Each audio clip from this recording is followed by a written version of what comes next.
প্রথমবার বাড়ির সবাই মিলে আমরা করলাম গণেশ পুজো।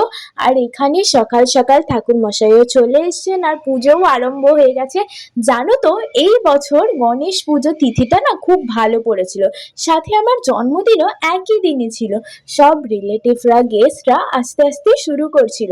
আর এখানে আমার গণপতি বাপ্পা পুজোতে বসে গেছেন। আমার না, শুধু সবার গণপতি বাপ্পা। একে একে যজ্ঞ হলো, অনেক পুজো হলো। তারপরে সন্ধ্যাবেলা আমার বার্থডে সেলিব্রেশনও হয়েছিল।